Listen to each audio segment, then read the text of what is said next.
Bom dia a todos e sejam muito bem-vindos à videoconferência de resultados do quarto trimestre de 2024 da Vivara. Nesse trimestre, a companhia vai dedicar o tempo dessa videoconferência para a apresentação dos resultados e, em seguida, a sessão de perguntas e respostas. Para quem precisar de tradução simultânea, temos essa ferramenta disponível no ícone do globo, escrito Interpretation, localizado no centro inferior da tela. Ao selecioná-lo, escolha o seu idioma de preferência, português ou inglês. E para aqueles ouvindo a videoconferência em inglês, há a opção de silenciar o áudio original em português, clicando em Mute Original Audio. Para os analistas sell-side que cobrem o papel, disponibilizamos a possibilidade de participação ao vivo. Para isso, basta enviar uma mensagem com o nome e empresa no ícone Q&A da plataforma, que na sequência faremos a liberação, conforme ordem de entrada. Por padrão da dinâmica, seu nome e a empresa que representa serão anunciados para que façam a sua pergunta ao vivo, com áudio e vídeo ligados. Basta aceitar a solicitação no botão que aparecerá na sua tela. Aos demais participantes, orientamos que as perguntas sejam enviadas através do ícone de Q&A, no botão inferior de sua tela. E caso sua pergunta não seja respondida durante essa videoconferência, a equipe de relações com investidores entrará em contato posteriormente para sanar suas dúvidas. Apresentando o time da Vivara, temos aqui reunidos o senhor Ícaro Borrello, diretor-presidente, o senhor Elias Leal, CFO, e o senhor Caio Barbuto, gerente de relações com investidores. Agora, iremos dar início. Com a palavra, o senhor Ícaro. Obrigado, Rodrigo, pelas palavras. Bom dia a todos. Eu, Elias e Caio estamos aqui representando o time da Vivara e com muita satisfação para reportar todo o resultado de 2024 e do quarto tri de 2024 e depois sanar as dúvidas, eventuais dúvidas que vocês tenham. A gente sabe que 2024 foi um ano bastante intenso do ponto de vista de mudanças, mas também um ano muito significativo e de resultados expressivos. Quero aqui destacar a resiliência e o trabalho árduo de toda a equipe da Vivara, que entregou um resultado histórico. Resultado este que é a tradução do maior EBITDA e do maior lucro líquido da série histórica, tanto do ponto de vista absoluto quanto do ponto de vista percentual. Faço questão também de citar os esforços de todos os nossos colaboradores, que me enchem de orgulho. Ao time da fábrica, que vem batendo recordes de produção e nos ajudando cada vez mais na nacionalização e na expansão da LAR. Ao nosso escritório, que tem sido cada vez mais eficiente e ágil, colocando o cliente sempre no centro da tomada de decisão. E, por fim, e talvez o mais importante, ao time de lojas. Time esse que tem trabalhado muito duro, que me dá muito orgulho e vem cumprindo a nossa missão à risca, que é, de fato, fascinar cada um dos nossos clientes. A gente vai entrar na apresentação aqui, pessoal. Vamos passar as principais mensagens, tá? E depois vamos detalhar um pouquinho alguns pontos. Bem, do ponto de vista de 2024, então, principais mensagens, né? Em 3 grandes blocos aqui. A primeira delas, uma sólida trajetória de crescimento. A gente teve uma expansão de receita bruta de mais de 17% versus o ano anterior. E um same-store sale muito significativo, com um avanço super representativo, de 15,6% nas lojas físicas. Esse número é bastante relevante, porque em 2023 o mesmo número foi de 7,1%. A gente vai comentar um pouco depois, mas ele foi muito impulsionado pela melhor alocação de estoques nas lojas, principalmente da Vivara. O segundo grande bloco é uma significativa expansão de rentabilidade. Então, a gente atingiu, como eu mencionei, o maior EBITDA da trajetória da companhia, desde a abertura de capital, com 657 milhões de reais. E também a maior margem já registrada da história da companhia, batendo um EBITDA de 25,5%, com um incremento de quase 400 bips ano contra ano. O resultado também, consequentemente, afetou muito positivamente o nosso lucro líquido. Um lucro líquido esse que também é recorde de 653 milhões de reais, com um avanço extremamente significativo de 71%. Todos esses resultados nos dão muito orgulho. E eles foram baseados, basicamente, aqui em 3 grandes frentes. A gente teve N iniciativas ao longo de 2024. De uma maneira bem concisa, a gente quis traduzir isso aqui para vocês, tá? Mas ele basicamente foi pautado em 3 grandes blocos aqui, 3 grandes pilares. O primeiro deles, a melhor alocação de estoques. Então, no início de 2024, a gente identificou que a Vivara e a Life, né, elas tinham uma concentração de estoque muito alta nos nossos centros de distribuição, né, com mais de 40% de estoque alocado no nosso centro de distribuição. Então, a gente fez um movimento grande para empurrar esses estoques para as lojas. E isso, naturalmente, principalmente na Vivara, que estava mais estocada, trouxe para nós uma possibilidade de aumentar as nossas vendas em mesmas lojas de 7% para 15,6%, uma venda bastante expressiva do ponto de vista de same-store sale. O segundo grande bloco, e de fato foi uma iniciativa aqui bem robusta e ampla, focada em redimensionamento de headcounts corporativos, centralização de compras e renegociação de contratos, revisão de investimentos de marketing, mantendo a eficiência, mas fazendo mais de uma maneira mais assertiva e mais barata. Correção do comissionamento de lojas Life, né, principalmente das lojas que estavam com uma comissão muito alta. E, por fim, e muito importante, uma melhor gestão tributária, principalmente focada em PIS e COFINS.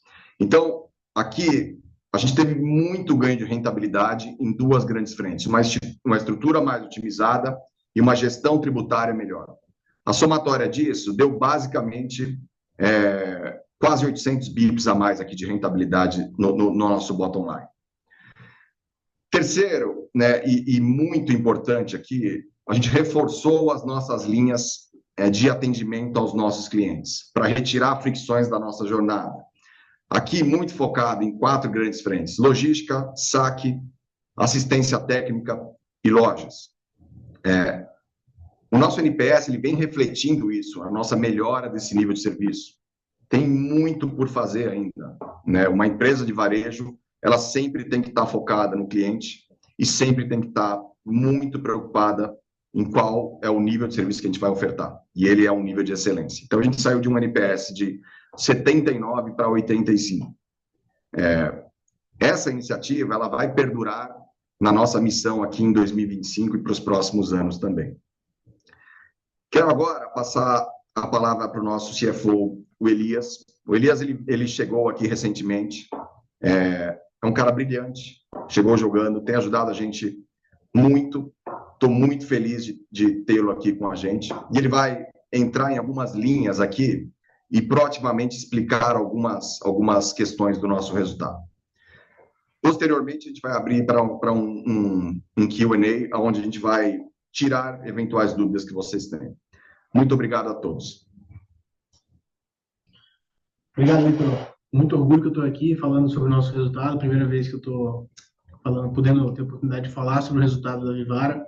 E já falando aqui de, realmente, como você falou, números históricos, né? Então, como você já falou um pouco dos números, eu vou me adiantar um pouco na apresentação. A gente vai abordar um pouco mais em detalhe alguns números e 2 mudanças contábeis que afetaram o nosso resultado nesse 4º trimestre e, consequentemente, né, no ano. Então, já estão bastante detalhadas nas nossas DFs, no release, mas eu vou dar um pouco mais de cor ao longo da apresentação. Então, vamos em frente aqui. 2024 foi um ano, além da parte de receita, EBITDA, foi um ano de bastante expansão de lojas, né? A gente atingiu o guidance de 72 lojas, sendo 9 delas Vivara, 63 Lives. Com isso, a gente fechou o ano com 457 lojas. E foi um ano também que a gente abriu a primeira loja Vivara fora do Brasil, na cidade do Panamá. Essa loja está em pleno crescimento, atingindo patamares de vendas aí conforme a gente projetou, melhorando sua maturidade. E essa operação está sendo super importante para que a gente possa ajustar o nosso processo de exportação, pensando aí no potencial que a gente tem de crescimento fora do Brasil, e também a operação à distância, né? Outro país mais distante do que aqui, outra língua. Então, está sendo bem importante para a gente ir modelando isso aí daqui para frente. Como vocês sabem, a gente tem presença em todos os estados do Brasil, mas mesmo assim a gente vê bastante crescimento potencial ainda, principalmente em Life, mas também em vários shoppings o potencial da gente colocar lojas Vivara.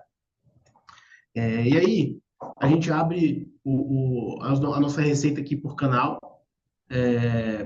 Pode passar a página, por favor? Já passou. Um segundinho, por favor, só porque problemas técnicos.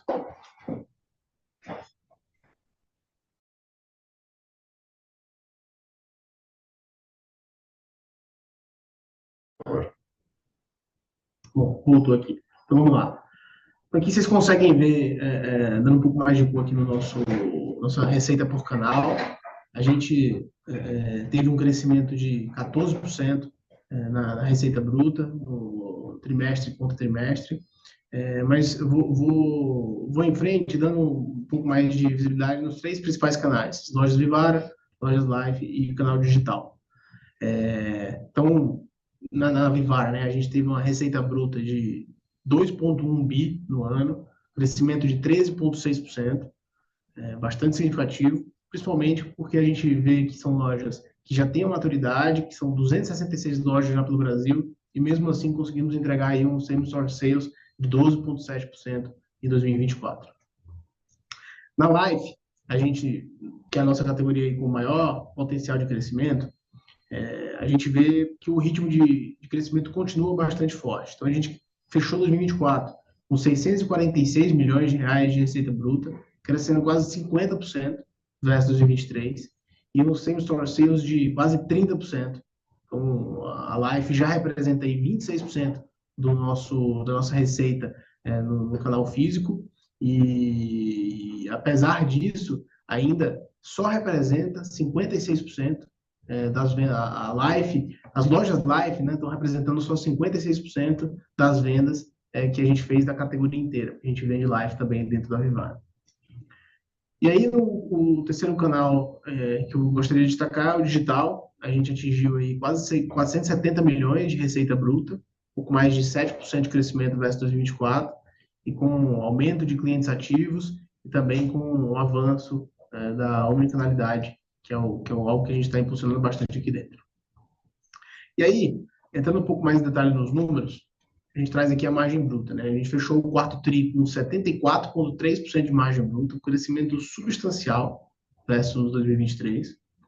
E aqui a gente começa a explorar a primeira mudança contábil que fizemos nesse tri. Então, no quarto tri desse ano, a gente passou a fazer a alocação dos gastos gerais de fabricação, conhecido como GGF. Vocês vão ouvir a gente falar dessa sigla aqui daqui para frente bastante, que engloba aí salários, energia e depreciação, dentro do custo unitário dos produtos.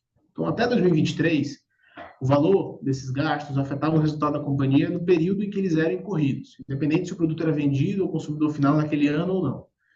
O aumento que a gente teve de produção em 2024, a gente passou a alocar esses gastos no custo dos produtos, de forma que ele vai afetar o resultado somente no momento em que esse produto foi efetivamente vendido para o consumidor final. Então, o efeito de 2024 inteiro foi integralmente reconhecido no quarto trimestre.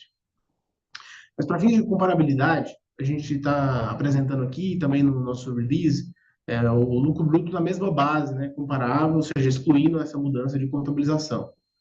E olhando para bases comparáveis, a gente teve uma pressão de pessoal, que é algo que a gente já vinha falando aqui com vocês, de 1,5%, pontos percentuais, desculpa, e essa pressão foi parcialmente offsetada pelo ganho de margem de CMV, né, pelo aumento de markup que a gente tem conseguido implementar aqui nas nossas lojas, que gerou aí um ponto percentual de ganho na margem bruta. Então, em 2024, olhando o ano inteiro, né, a gente fechou a margem bruta de 70,2%, crescimento de 0,9 pontos percentuais versus 2023, e aí impactado positivamente pela linha de CMV, né, e negativamente um pouco pela linha de pessoal. A gente fechou o ano também, como o Ícaro já adiantou, com o maior EBITDA ajustado da companhia, né? Atingimos aí 657 milhões de reais de EBITDA em 2024, margem de 25,5%, crescimento de 37% versus 2023.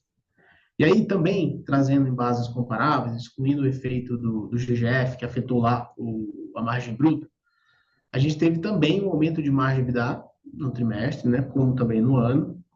E esse aumento veio principalmente da adequação que a gente fez, despesas das vendas, né, reduzindo percentual com despesas de vendas, com maior eficiência que a gente teve nos investimentos de marketing, otimizando o G&A aqui do escritório, redimensionamento toda a estrutura corporativa e centralizando o processo de compras e negociação de alguns contratos importantes. Ou seja, mesmo expurgando ali os efeitos do GGF, nossa margem EBITDA expandiu 2,9 pontos percentuais nesse quarto tri de 24, e 2,1 pontos percentuais no ano, né? Então, um crescimento bastante significativo. E aí a gente vê que o lucro líquido também foi um número recorde, né? Atingiu 653 milhões de reais em 2024, crescimento de 71% versus 2023. E aqui a gente também explora a segunda mudança contábil que a gente fez nesse TRI. Então, para o cálculo do imposto de renda diferido, que a gente tem aqui nas operações intercompany, a companhia aplicava uma taxa efetiva, esperada das operações. Só que à luz do CPC 32, a gente passou a aplicar a taxa nominal, que é a taxa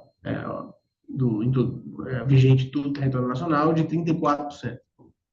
Esse efeito foi todo realizado no quarto TRI de 2024, mas será a taxa que a gente vai aplicar daqui para frente nos resultados que estão para vir. Então, também para fins de comparabilidade, né, expurgando esses efeitos aí do resultado trazido, não só pelo GGF, mas também pelo aumento da alíquota do IR diferido, uma vez que esses impactos vão ser só daqui para frente, a gente calculou o lucro líquido comparável, que teria sido, né, com 2023. E esse lucro teria sido de 558 milhões de reais. Também um crescimento significativo de 51% versus 2023. E aí, na perspectiva de caixa, a companhia fechou 2024 com um CAPEX de 129 milhões, quase 30% a menos do que em 2023, principalmente devido a maior disciplina no CAPEX das novas lojas e também pela finalização dos investimentos que a gente fez na nova fábrica, né, na mudança de fábrica que a gente fez, que afetaram principalmente o CAPEX de 2023. Fechamos o ano também com 86 milhões de geração de caixa operacional, pós-pagamento de IR, juros e arrendamentos, e o endividamento bruto um pouco menos de 400 milhões, com o indicador dívida líquida em 0,2 vezes, bastante saudável. E aí, antes de passar a palavra novamente para o Ícaro, eu queria que ele vai falar um pouco das perspectivas para 2025 e também fazer o fechamento aqui e abrir para perguntas. Queria novamente agradecer aqui toda a receptividade que eu tive aqui na Vivara. Tive a oportunidade de visitar várias lojas, tive a oportunidade de visitar a nossa fábrica. Fiquei bastante impressionado com tudo que eu vi, tanto nas lojas como na fábrica, como aqui no escritório. Muitas pessoas motivadas, alinhadas, sabendo para onde a gente quer ir. Isso me deixa bastante confiante que 2025 vai ser ainda melhor do que foi 2024 e o futuro da Vivara é bastante, bastante promissor. Ícaro, vai lá. Obrigado, Elias. Pessoal, conectando um pouco aqui o que a gente fez em 2024, que foi um ano muito focado em rentabilização, né, por SG&A, gestão tributária e NPS, a gente continua, então, né, com essa iniciativa muito focada em nível de serviço. A gente foca bastante também na produtividade fabril, né? Já é um movimento contínuo desde 2024, esse acréscimo de produção. E, por final, a gente traz uma agenda aqui muito importante do ponto de vista de inovação. Inovação essa que é dividida em duas grandes caixas aqui. A primeira delas, tecnologia, e a segunda, produto. Produto esse que é uma iniciativa muito importante até para melhor alocação aqui e gestão do nosso capital de estoques, tá? Então, aqui em algumas frentes. Primeira delas, fábrica aqui, né? Duas grandes iniciativas. Primeira delas, concluir a jornada de nacionalização da Life. Então, a gente atingiu bons patamares em 2024, teve uma grande evolução de 55% para 80% aqui das produções internas, e em 2025 a gente quer finalizar essa jornada. O segundo grande passo aqui da fábrica e a grande missão é continuar, né, ganhando mais produtividade, ou seja, sendo menos custosa e cada vez produzindo mais para que a gente siga, né, possibilitando a expansão massiva e acelerada da Life. Estoques, né? É um ponto importante para a gente endereçar aqui. O primeiro deles, otimização da gestão de capital alocado. Então, a gente fez um movimento, né, no ano passado de maior estocagem. Foi um movimento que possibilitou para a gente ter um same store bem importante, né, uma diferença bem importante, principalmente em Vivara. Foi um movimento acertado, na nossa opinião, né, dado os patamares de ouro que a gente tem hoje, né? Então, a gente estava com um estoque médio ali precificado a 480, 490 reais, hoje a commodity está a 550, então a gente tem uma vantagem competitiva bem grande nisso. E, por fim, falando de Life, né, um aumento de estoques nas lojas Life, priorizando um refresco aqui, né, tanto do ponto de vista de coleções quanto de Moments, né? Então, a gente já fez um movimento importante em coleções, isso vem dando um resultado bem interessante para nós, e ao longo dos próximos meses, a gente vai fazer o mesmo movimento com a linha Moments. O nosso terceiro grande pilar é sobre eficiência operacional. Então, é colher tudo aquilo que a gente plantou, né, em 2024 e continuar nos mesmos patamares aqui de eficiência. E aqui mais duas grandes iniciativas. A primeira delas é a otimização de malha logística, né, que vai dar para a gente o direito aqui de fazer uma melhor execução, né, de ter um planejamento tributário mais bem executado. Então, uma alavanca bem importante que vocês vão ter o sentimento disso a partir do segundo semestre. As iniciativas têm andado bem para a gente conseguir fazer isso. Por fim, nesse pilar de eficiência operacional, os nossos times aqui de engenharia, principalmente, eles têm se esforçado bastante para reduzir o nosso nível de investimentos por metro quadrado em cada uma das lojas. Então, a gente tinha aqui um CAPEX de R$ 12.500 por metro quadrado, a gente está beirando aqui 10.500. É uma iniciativa bastante importante e que permite a gente entrar cada vez mais em praças menores, vamos dizer assim. Mais dois pilares aqui, então, o nível de serviço, que eu já comentei com vocês, né? A gente vai focar isso muito esse ano, isso vai ser parte da nossa meta gatilho aqui para pagamento de bônus, né? As principais áreas aqui de fricção do cliente, assistência técnica, logística, saque e lojas, e principalmente melhorar, né, e voltar a fazer o nosso treinamento presencial em lojas, né? Então, a era digital, ela traz coisas muito boas que faz a gente, de fato, ter um contato mais permanente com as lojas, mas o corpo a corpo ele é muito importante no varejo. Então, a gente vai voltar a ter esses times na praça para, de fato, orientar cada vez mais as nossas vendedoras e as nossas gerentes. Isso é super importante porque uma gerente e uma vendedora muito bem treinada e com uma metodologia de vendas bem aplicada, naturalmente isso aumenta a nossa taxa de conversão e naturalmente aumenta nossas vendas. Por final, o nosso pilar aqui de inovação e expansão. Então, em inovação, né, duas grandes frentes aqui. A primeira delas, incrementar a produção das coleções aqui, né, Duo, que é o Prata Ouro, e o Lab Diamonds. Essas duas iniciativas essa iniciativa é muito importante para a gestão do capital alocado, né, porque ele tem um CMV menor do que o ouro, né, e um preço de entrada também para os clientes melhor. Isso possibilita a gente trazer cada vez mais gente nova para a nossa base. O segundo grande foco aqui é de um roadmap de tecnologia, né, focado aqui basicamente em aumentar a nossa audiência, que já é bastante relevante, mas principalmente em aumentar a nossa taxa de conversão, né? Então, a gente vai ter o lançamento aqui do nosso app Vivara nos próximos meses e também da nossa nova versão aqui do website. E, por final, a nossa expansão, né? A expansão essa que a gente gerou um guidance para vocês ontem, no final do dia. A gente vai focar aqui numa expansão de 40 a 50 lojas, é uma expansão que ainda é bastante acelerada.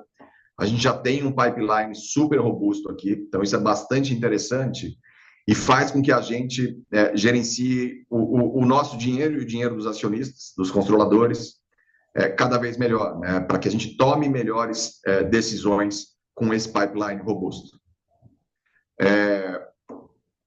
Eu acho que agora vamos passar aqui para só mais uma novidade, então, perdão. Em fevereiro desse ano, né, e acho que aqui é importante para a gente ressaltar, talvez uma das principais fortalezas da Vivara, que é a nossa marca, né, que é bastante forte. E em prol disso, a gente trouxe mais uma embaixadora. Eu tenho muito orgulho aqui de falar que, sem dúvida nenhuma, a gente tem o melhor time de embaixadoras do Brasil. Com a Gisele focada aqui na Vivara e agora com a Marina, já continuando, né, o nosso relacionamento já de longo prazo com ela, e a chegada da Larissa Manoela, que vem nos dando muito orgulho, que é uma pessoa que está super engajada com a nossa marca e que vem aqui muito conectada com a nova geração que tem consumido bastante aqui nas nossas linhas de Moments, principalmente em live. Muito obrigado a todos mais uma vez, muito obrigado aos nossos colaboradores. Vamos abrir agora a sessão de perguntas e respostas aqui. Agora começaremos a sessão de perguntas e respostas. Lembrando que para fazer perguntas, vocês devem clicar no ícone Q&A na parte inferior da tela para entrar na fila. Ao ser anunciado, uma solicitação para ativar seu microfone e câmera aparecerá na tela. E então, você deve aceitar para fazer perguntas. Solicitamos, por gentileza, para se limitarem a 2 perguntas por participante. Dando início, a primeira pergunta vem do Eric Huang, Santander. Eric, enviaremos o comando para habilitar seu áudio e vídeo. Peço que aceite, por favor.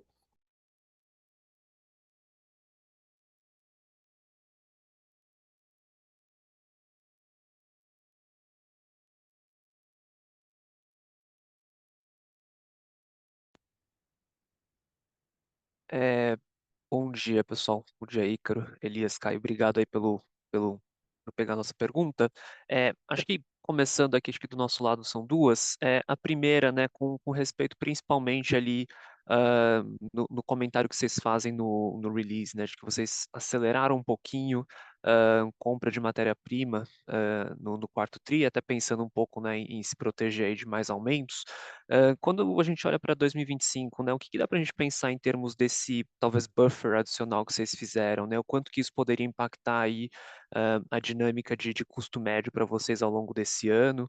Essa seria a primeira pergunta. E a segunda, acho que olhando um pouquinho mais para esse lado, né, de otimização, principalmente olhando para mix de lojas e tudo mais, se vocês puderem comentar um pouquinho, né, como é que tem vindo nessa essa evolução, principalmente do lado de live, né, vocês comentam ali de resultados um pouco mais encorajadores em live, então se talvez conseguissem dar um pouquinho mais de cor, de como que isso tem de fato, né, se traduzido aí na ponta, acho que ajudaria a gente, e aí também fazendo um pouco do gancho de como que vocês têm visto já, né, a performance nesse início de ano, agora que vocês rodam talvez com um pouco mais de projetos aí, principalmente do lado de estoques, tanto em Vivara e agora também Life, rodando já, né, numa crescente. Obrigado.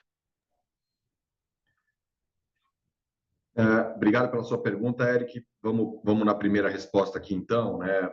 Comentando até um pouco mais abrangente aqui do ponto de vista de estratégias de estoque. De fato, a gente se estocou bastante no ano passado, né? Já projetando aqui o aumento do ouro, e isso foi uma estratégia bastante assertiva. E também, do ponto de vista de varejo, né, a gente se estocou para fazer algumas apostas comerciais. Apostas essas que deram muito certo, né, principalmente em Vivara, onde a gente aumentou o nosso same store. E em Life, quando a gente aumenta os estoques de coleções, elas também já vêm dando muito certo agora no primeiro trimestre. Qual que é a direção disso, né? A nossa direção é, de fato, a voltar para patamares históricos de dias de estoque, e aí, cada vez mais, né, a gente vai desovar os estoques que têm uma velocidade de vendas menor e ficar com produtos acabados que são bons, aqui, o que a gente chama de curva ABC. Então, como que a gente vai tratar vai endereçar isso, né, essa otimização aqui do capital alocado? A primeira delas é a melhor alocação de estoques, de tudo que a gente já tem dentro de casa. Então, a gente fez algumas apostas, muita coisa deu certo. A gente subiu um same-store de 7 para 15 em Vivara e teve algumas coisas que não performaram tão bem quanto a gente gostaria. E está tudo bem, esse é o varejo, é assim mesmo. A boa notícia é que a gente já retornou esses estoques, né, de coisas que não performaram tão bem para o nosso centro de distribuição. E agora, no final de março, a gente já está empurrando isso para as lojas que, de fato, vendem bastante esses produtos, esses SKUs. Tá? O segundo grande ponto aqui, que vai ajudar muito a gente a endereçar essa questão, é o aumento das linhas de Duo, né, que é o nosso prata, ouro e diamante laboratório. Elas têm um CMV menor, elas têm um preço para o cliente menor, e isso vai ajudar muito a gente, né, fazer essa gestão e também, muito do lado do top line, de trazer uma nova base de clientes.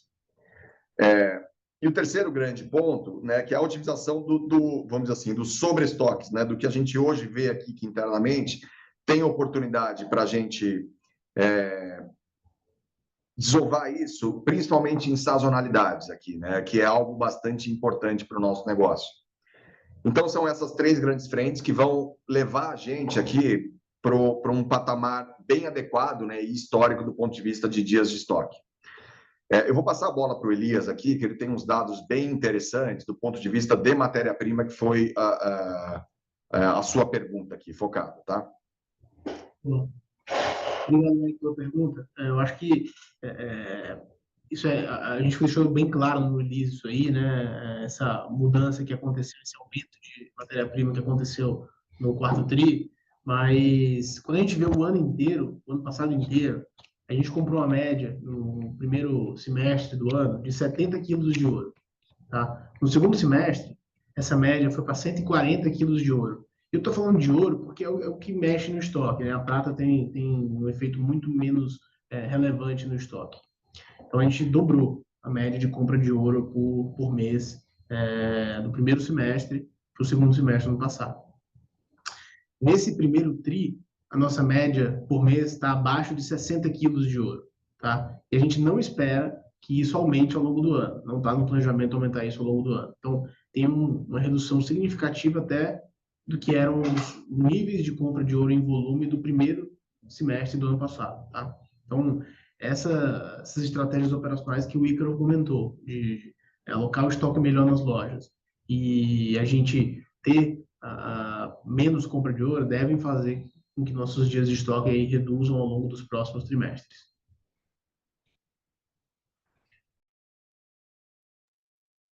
Né, da otimização dos mix aqui de lojas, né? Então, vamos endereçar aqui em dois temas, né? Principalmente focado em live. Então, a gente já falou, né, que no final do ano passado a gente veio com um aumento aqui bem importante do ponto de vista de quantidade de novos itens, né, em coleções. Isso vem dando um resultado bem importante para nós aqui nesse primeiro trimestre. Então, a gente já vê aqui um descolamento bem legal, né, entre coleções e as demais categorias de life, ou seja, tem dado muito certo aqui esse refresco, tá? Do ponto de vista de mix de lojas e otimização de estoques, assim, a gente acredita muito que uma aposta para aumentar um pouco o estoque da Life vai trazer um retorno muito importante para nós do ponto de vista de top line, e ele é pouquíssimo significativo do ponto de vista de estoques, né? Então, ele onera pouquíssimo no estoque e com um markup bem significativo, ele traz um top line importante para nós. Então, essa que é a nossa aposta aqui, Eric. Perfeito, obrigado aí pelas respostas, ficou bem claro aí. A nossa próxima pergunta vem do Bob Ford, Bank of America. Bob, enviaremos o comando para habilitar seu áudio e vídeo. Peço que aceite, por favor.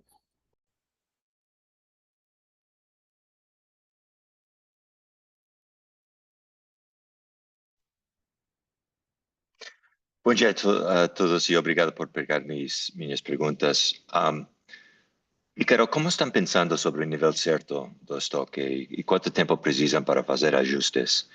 E qual tem sido a resposta inicial do mercado do ouro vermelho e Lab Diamonds, por favor? A gente endereçou um pouco, né, essa pergunta aqui na resposta do Eric, então a gente entende que até o final do ano a gente vai estar em patamares históricos, né, do ponto de vista aqui de níveis de dias de estoque, tá? Ok. E a segunda resposta, né, sobre Lab Diamonds e Prata Ouro, que é a linha Duo, né? A gente vê um crescimento aqui de mais de 3 dígitos aqui, né? 3 dígitos relevantes do ponto de vista de Duo, da linha Duo. Agora, em março, né, aqui, acho que nos próximos dias, semana que vem, a gente vai começar a comunicar isso de uma forma mais abrangente, né, com o nosso consumidor. A gente nunca teve, né, vamos dizer assim, essa doutrina com o nosso consumidor. Então, é algo novo que a gente vai começar a comunicar e, sem dúvida nenhuma, esse negócio vai começar a andar. Tanto do ponto... andar, assim, ele já está vendendo muito, mas ele vai ser cada vez mais relevante do ponto de vista de share dentro das vendas da Vivara. Tanto do ponto de vista de prata ouro, da linha Duo, quanto de Lab Diamonds. Então, o nosso movimento aqui é para aumentar o número de itens, né, de SKUs, e aumentar essa proposta e expor isso de uma maneira mais significativa, cada vez mais nas lojas da Vivara. Então, isso vai ter uma penetração bem importante ali, né, que a gente espera chegar num nível de um patamar bem mais importante do que é hoje, no final do ano. E, Bob, complementando aqui, eu acho que está muito em linha com a trajetória da companhia ao longo dos anos. A companhia sempre foi capaz de se adaptar ao aumento do preço das commodities, adequando ao bolso do consumidor. Então, nós, no qualitativo aqui, junto com as lojas têm dado uma boa resposta no qualitativo dos clientes. Ou seja, nossa, que peça bonita, nossa, que interessante. A opcionalidade do Lab Diamonds, então, é uma surpresa do cliente relevante. Então, a gente tem um qualitativo muito positivo também, que a gente espera aprofundar nessa maior comunicação que a gente vai fazer de agora em diante. Obrigado. E somente uma pergunta mais. E como sentem sobre a estrutura de custos? Não? E tem necessidade de adicionar um pouco mais músculo em algumas áreas ou esse nível de SG&A é sustentável, na sua opinião? A gente fez um ajuste importante, né, principalmente em estruturas corporativas e nas nossas despesas de marketing. Como a gente comunicou para vocês lá no terceiro trimestre, né, as despesas de marketing elas estavam próximas de 2,5, 2,6 da receita líquida. E naturalmente a gente precisava elevar um pouquinho isso, mas isso nem de perto vai ser o patamar que a gente tinha em 2023. Então a gente vai continuar mantendo essa eficiência nas despesas de marketing, tá?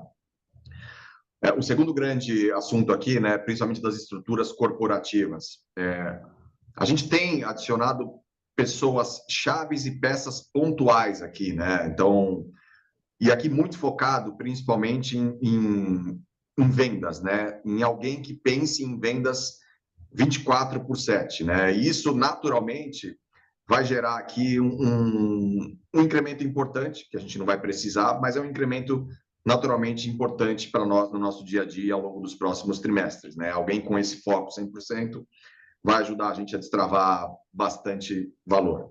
Então, resumindo aqui, marketing, a gente mantém, né, um patamar um pouquinho mais elevado do que a gente viu ali no terceiro trimestre, mas ainda com ganho bastante expressivo versus o que a gente tinha lá em 2023. E pessoas é um incremento pontual, mas que faz muita diferença no nosso dia a dia e que vai ajudar a gente a preparar a Vivara para um próximo estágio, né? Para ser uma companhia 3, 4 vezes maior aqui num médio prazo. Muito obrigado.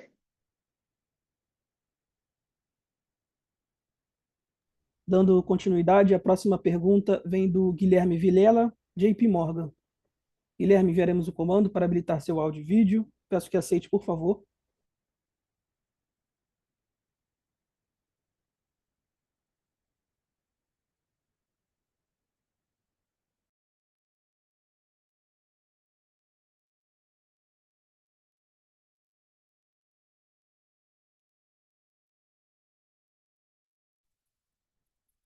Opa, me escutam?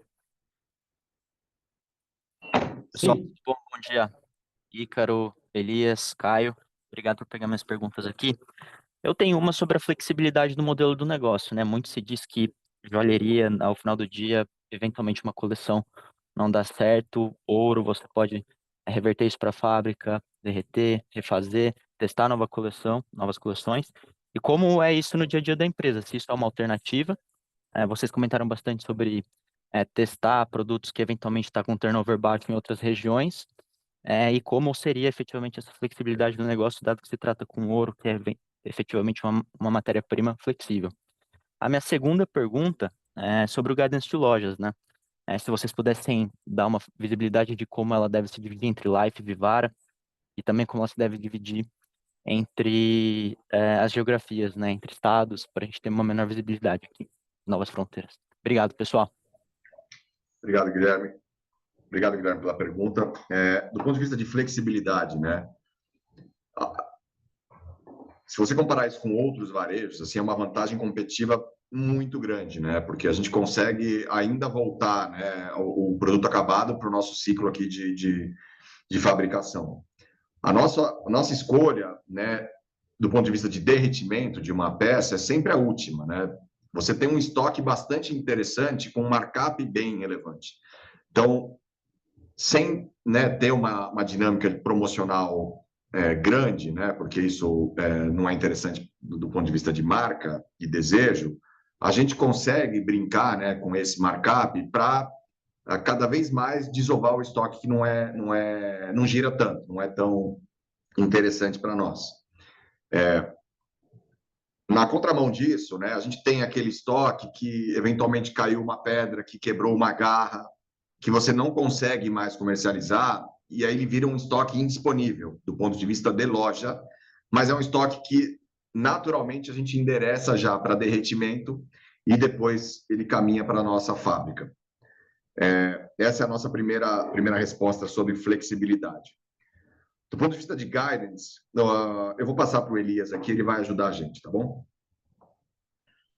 Bom, então a gente trouxe o guidance no final do dia de ontem, né, para trazer um pouco mais de clareza aqui do que a gente está pensando para esse ano. Então, um pouco menos de lojas do que a gente abriu ano passado, porque a gente está buscando aumentar ainda mais a qualidade das lojas do business plan que a gente vem aprovando. Então, as lojas do ano passado estão indo super bem. A gente tem, obviamente, lojas que respondem mais rápido, lojas que respondem mais devagar. Mas eu acho que quando a gente pega o pool todo de lojas, a gente tem mais de 60%, 70% que já estão com EBITDA positivo, então próximo aí do que a gente projetou. Então, o que deixa a gente tranquilo de que nosso business plan está em linha com o que está acontecendo na realidade.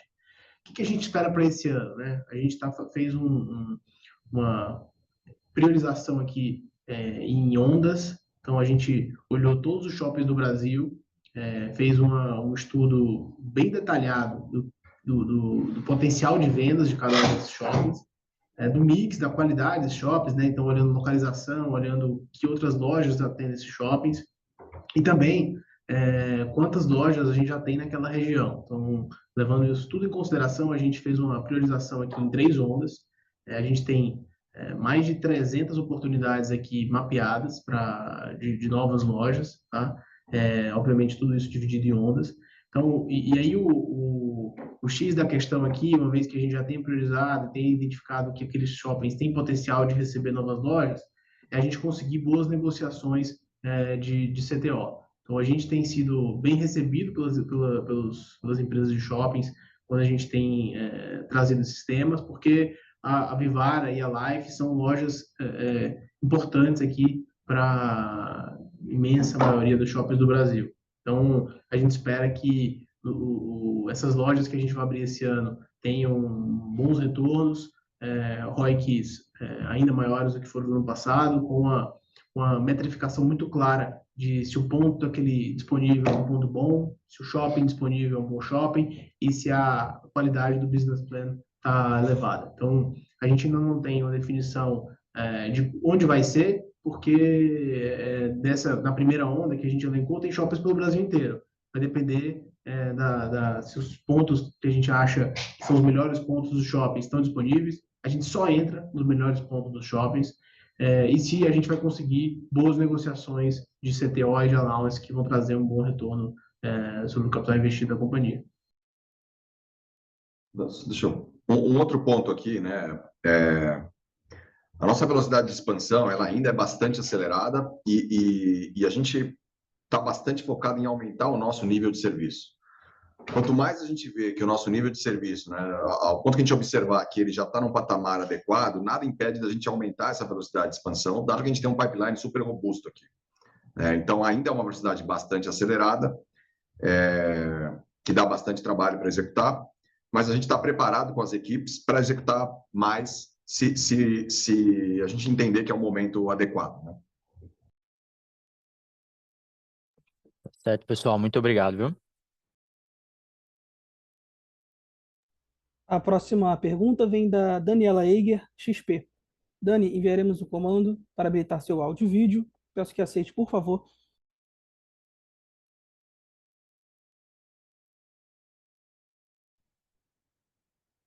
Oi, bom dia, pessoal. Obrigada por pegar minha pergunta. A minha primeira pergunta volta no tema de rentabilidade. Eu acho que vocês deixaram bastante claro a questão da dinâmica de pressão na fábrica e ganho no produto. Eu queria explorar um pouquinho as duas, na verdade. Primeiro, na questão da fábrica, vocês falam muito desse foco em produtividade, entender se tinham alguns pontos que estavam sendo endereçados, ou enfim, estão sendo endereçados, que a gente já deve ver algum tipo de ganho ao longo do primeiro trimestre. Então, essa seria a minha primeira pergunta, assim, em termos da fábrica, se vocês já estão vendo essa evolução de produtividade, o que está sendo feito para que ela aconteça. E o segundo ponto, na de produto, por mais que vocês tenham tido essa expansão de 100 bips, né, eu acho que chamou um pouco a atenção a magnitude, dado que tem muitos fatores que parecem ser favoráveis a essa margem de produto, né? Então, como, por exemplo, o e-commerce, que ficou mais rentável, né? Vocês têm focado mais em rentabilidade, inclusive prejudicando o crescimento. O repasse de preço que vocês fizeram com mais força, né? Eu acho que mais no final do TRI.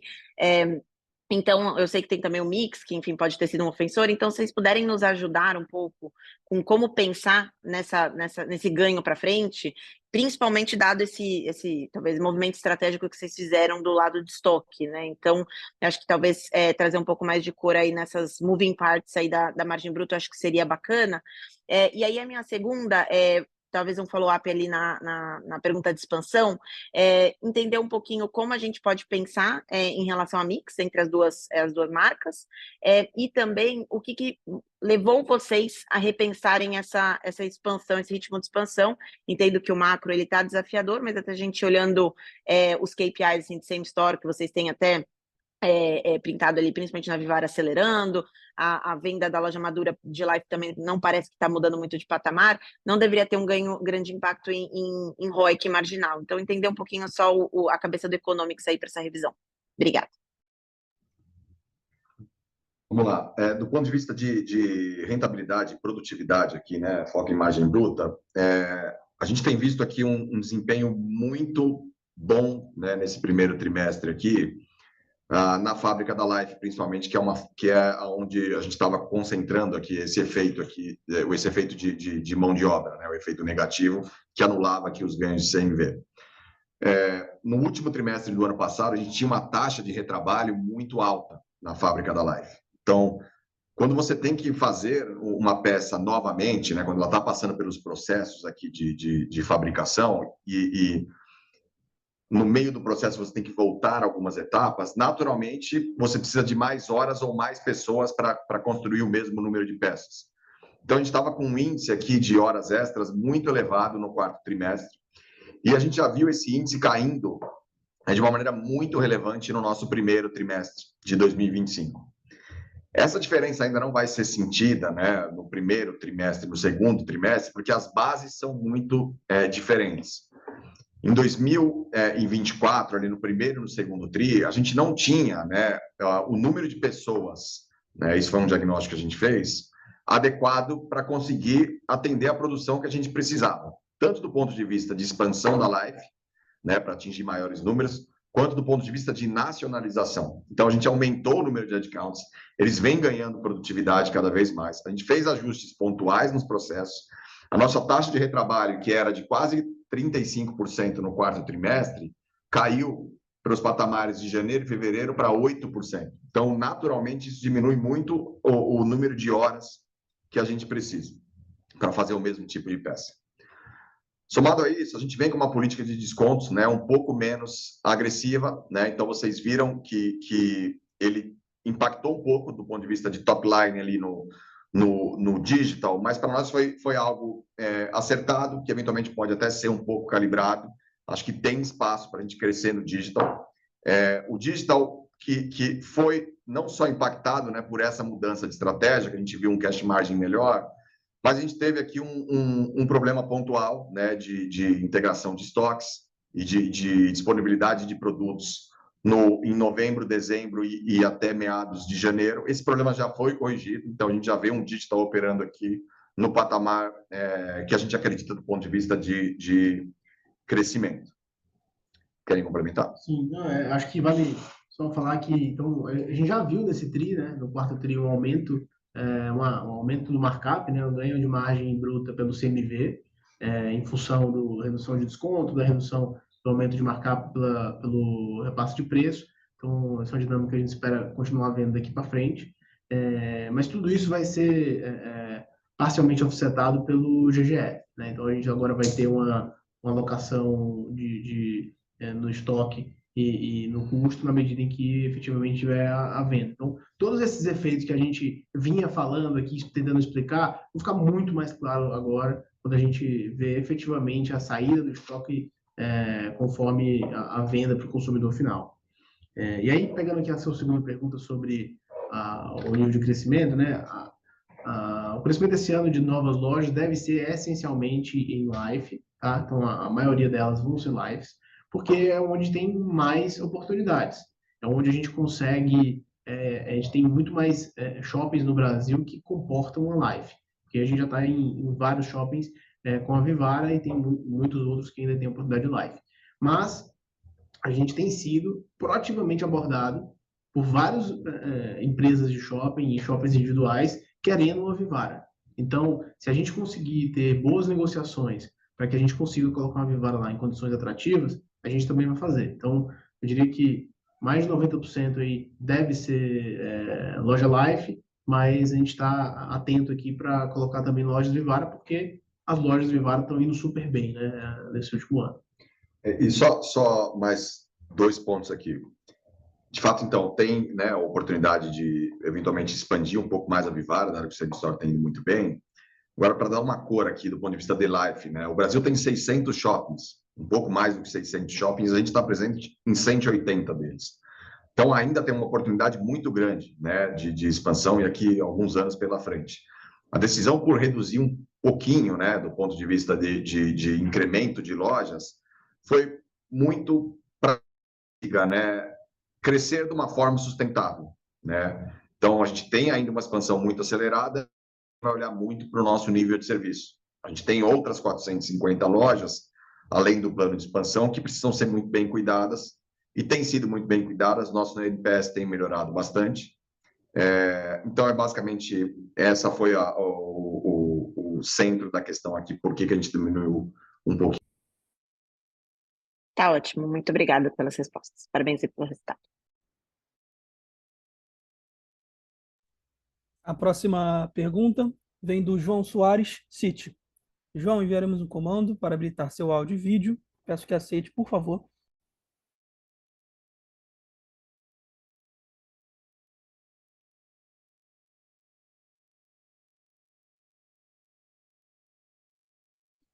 Bom dia, estão me ouvindo?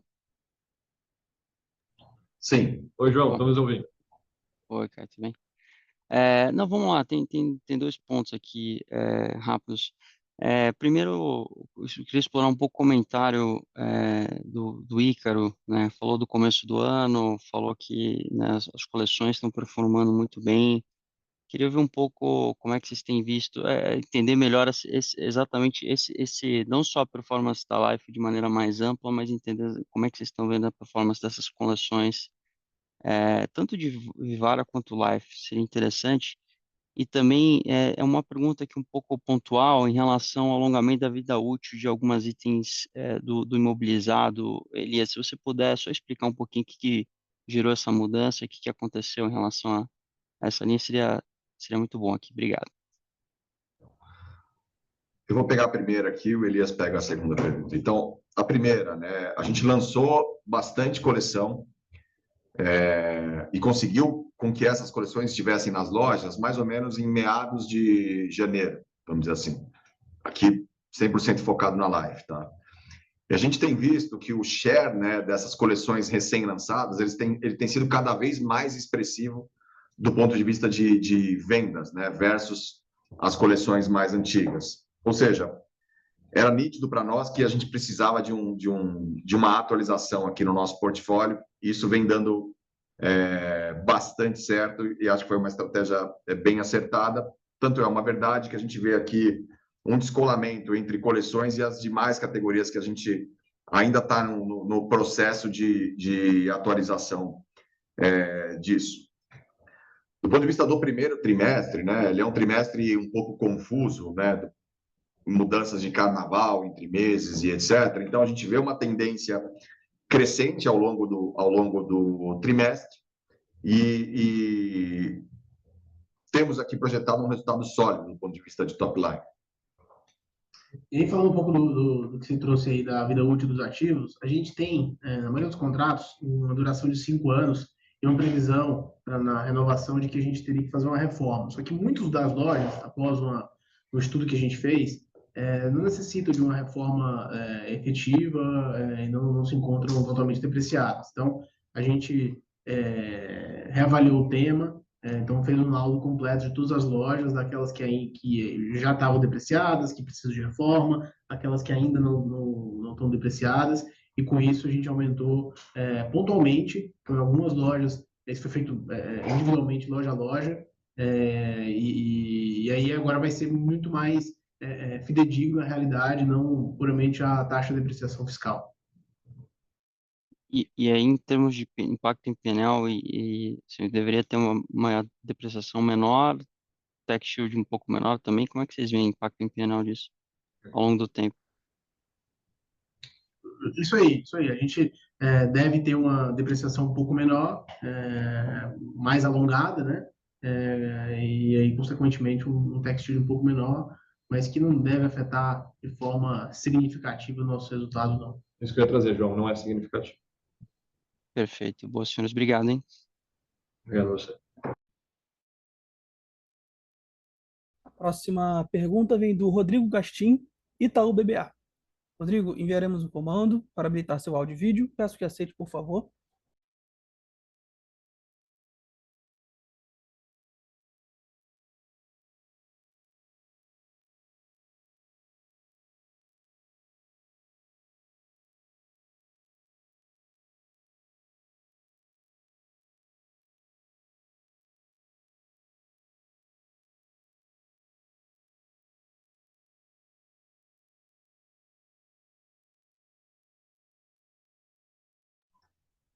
Gastinho nos ouve?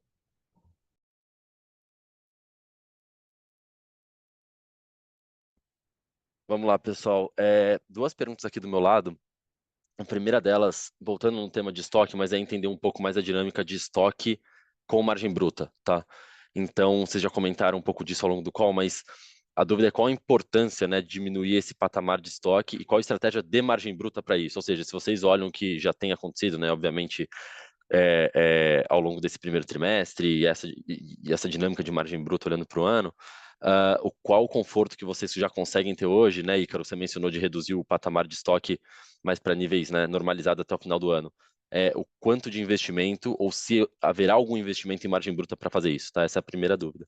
E a segunda, e já falando de margem bruta mesmo, nesse TRI chamou a atenção que CMV não pressionou, né? CPV não pressionou a margem bruta, foi 100% custo de fábrica. E aí, obviamente, olhando em bases comparáveis, né, sem fazer o ajuste da contabilidade, como que a gente deve enxergar essa diluição de custo de fábrica ao longo do ano, né? Teve esse aumento no final do ano, as vendas estão vindo, como vocês esperam que essa diluição aconteça e a dinâmica de margem bruta comparável ao longo dos próximos tris? São essas duas. Obrigado, pessoal. Agostinho, deixa eu começar pela segunda aqui, depois o pessoal pega a primeira. De fato, a gente vai vendo no primeiro semestre, por conta da base comparativa de headcount, a gente ainda vê essa linha de pessoal com algum nível de pressão. O importante dizer que a gente já percebe é que no sequencial, a gente ajustou alguns processos na fábrica de prata, que no quarto tri teve um volume de retrabalho, e a gente já vê um sequencial super saudável e controlado. Primeiro semestre, ainda o efeito base comparativa presente. Segundo semestre, um efeito que a gente deixa de ter. Então, a dinâmica, olhando para a linha de pessoal, ainda no primeiro semestre, com alguma pressão nessa linha específica, base comparável. Segundo semestre, entregando a eficiência que a gente espera, diligentemente controlada ao longo de todos os meses. Olhando um pouquinho na primeira, o pessoal pode me complementar, a gente entende que o trabalho que a gente tem a fazer, como o Ícaro trouxe, a gente tem uma posição importante, tem mecanismos para fazer essa gestão de capital alocado, transferindo produtos em lojas que têm um giro melhor, determinado nível estocado, e isso não se traduz em penalização de margem bruta. Ou seja, para fazer essa melhor gestão de capital alocado, a gente vai continuar vendo uma trajetória positiva de margem bruta, como a gente tem visto. Na própria linha CMV, a gente viu nesse quarto TRI entregando um ponto, ex-GGE, vai continuar vendo essa trajetória, melhor assertividade de precificação, menor entrega de descontos, e ao longo do ano é uma tendência que continuará. Não sei se alguém quer me complementar nesse ponto. Só complementando, a gente já tem rotas aí entre as lojas, então não há aumento de frete nem nada significativo para fazer essa transição de uma loja para outra. Então não tem nenhum investimento significativo aqui para fazer esse aumento do giro dos estoques, não. Ou penalização de markup, que acho que foi a sua pergunta. Do ponto de vista de como a gente vai endereçar os estoques que têm giro lento, isso já é uma dinâmica natural no varejo. Então, a gente não vê uma penalização aqui do ponto de vista de margem bruta. E mesmo que a gente tenha aqui uma diminuição de markup para conseguir endereçar isso, a gente vê isso como algo muito positivo, porque no final ele ajuda muito a diluir as nossas despesas fixas e gera mais resultado para nós. Mas é uma dinâmica natural, isso já acontece historicamente. Excelente, super claro. Só mais uma rápida, se vocês me permitirem, aquele ponto da malha logística, a questão da eficiência da malha logística, a questão do CD, eventuais ganhos de subvenção, isso acho que era mais focado no segundo semestre. Algum update nesse tema? Acho que pode ser um ponto relevante para vocês esse ano. É um ponto bem relevante, tem evoluído bem, a gente já tem local, a gente está no processo aqui de contratação, enfim, da mão de obra e etc., para botar isso de pé o mais rápido possível. A gente entende que isso vai começar a impactar mais relevantemente no segundo semestre, e sim, é bastante importante do ponto de vista de resultado. Assim que a gente tiver definido todas as avaliações, a gente compartilha mais detalhes de espaço, investimento e potenciais ganhos atrelados. Show, excelente, super claro. Obrigado pelas respostas, pessoal. Obrigado, Garcia. A próxima pergunta vem do Alexandre Namioka, Morgan Stanley. Alexandre, enviaremos um comando para habilitar seu áudio e vídeo. Peço que aceite, por favor.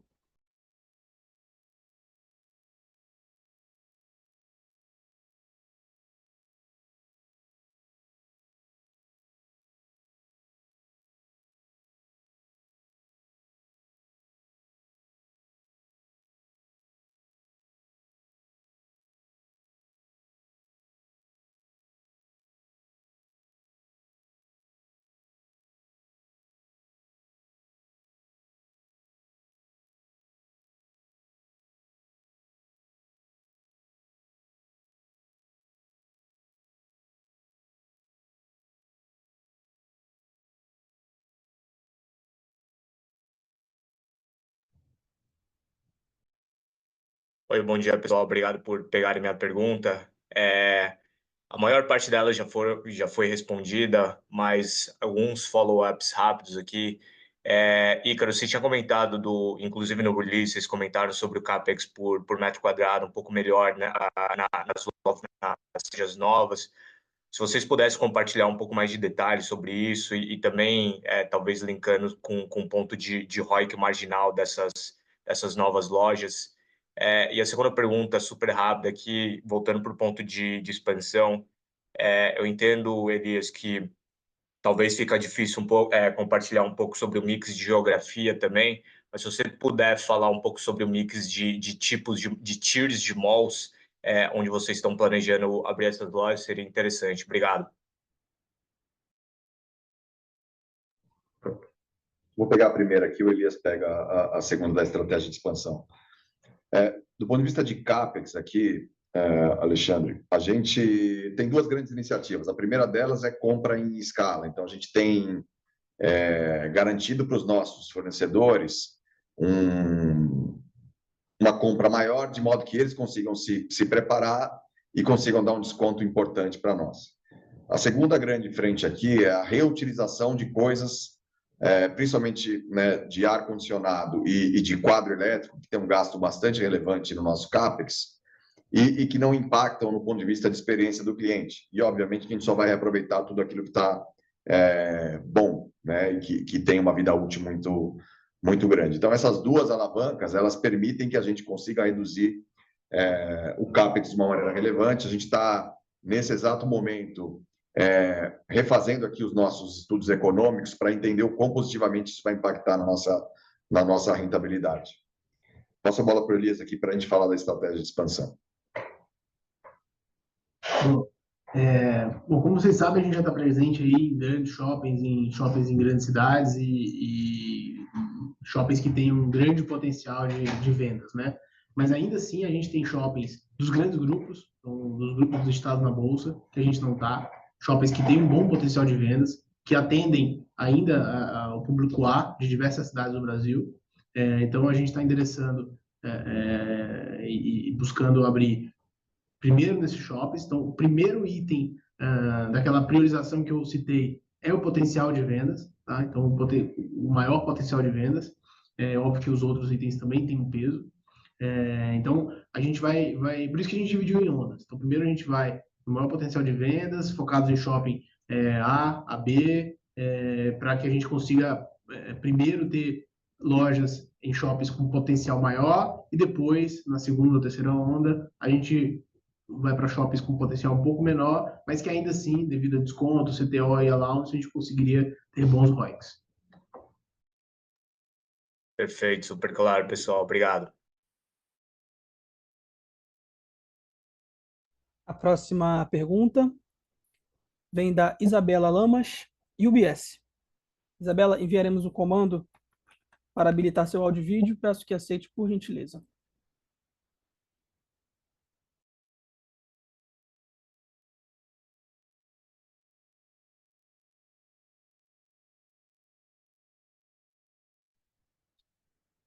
Pessoal, vocês me escutam? Sim, escutamos bem. Tudo jóia? Bom dia aí, Ícaro, Elias, Caio, obrigada pelo espaço aqui.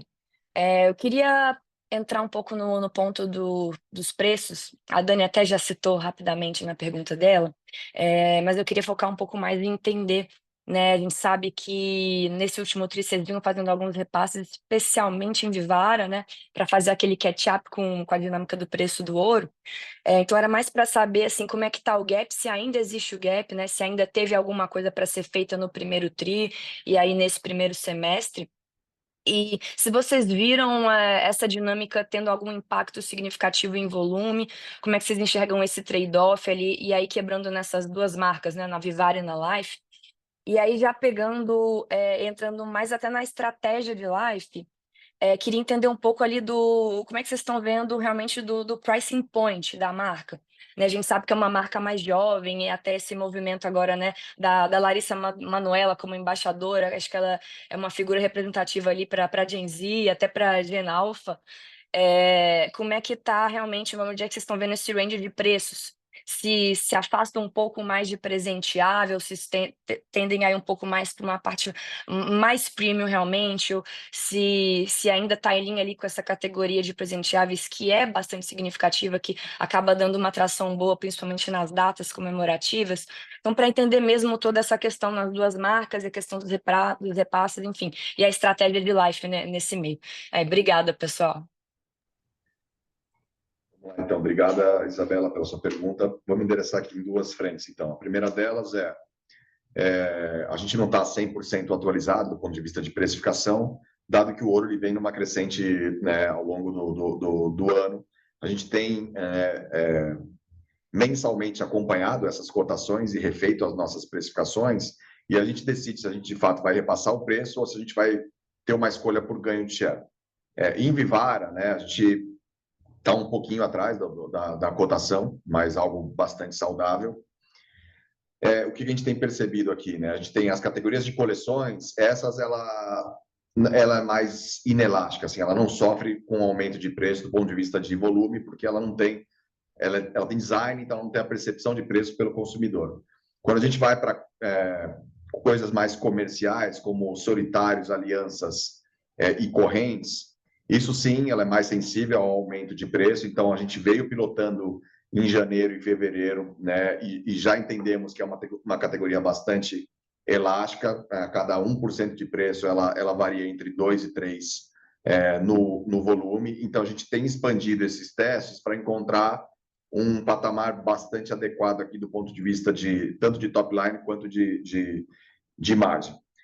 Para a Life, né, indo para a segunda questão aqui, de estratégia de precificação, eu acho que a gente tem dois grandes cenários aqui, até por isso que a gente tem duas grandes embaixadoras, né? A Marina fala muito mais com coleções nesse momento, e a Larissa fala muito com a geração mais nova. Sem dúvida nenhuma, a estratégia, né, como você bem trouxe, dos presenteáveis, é algo que a gente vai cada vez mais fomentar internamente. Então, a gente entende que, apesar da briga direta que a gente tem com as outras joalherias, a gente briga pelo bolso dos consumidores, né, com outras marcas. Então, cada vez mais a gente vai intensificar essa jornada de presenteáveis. Então, a gente é bastante diligente no aumento aqui da linha de Moments, tá? Então, a gente não tem a intenção de fazer a marca mais premium da Life. Acho que a gente já está num patamar bastante adequado. E a gente permeia entre dois grandes clientes, né? O 30 mais e o pessoal mais jovem, né? Comprando mais momentos aqui.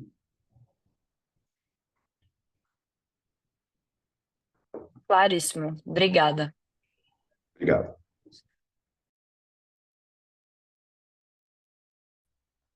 Dado o tempo de call, encerramos a videoconferência de resultados da Vivara. O Departamento de Relações com Investidores está à disposição para responder as demais dúvidas e questões. Muito obrigado aos participantes e tenham todos um excelente dia. Obrigado a todos, pessoal. Tchau, tchau. Até mais, pessoal. Um abraço. Um abraço.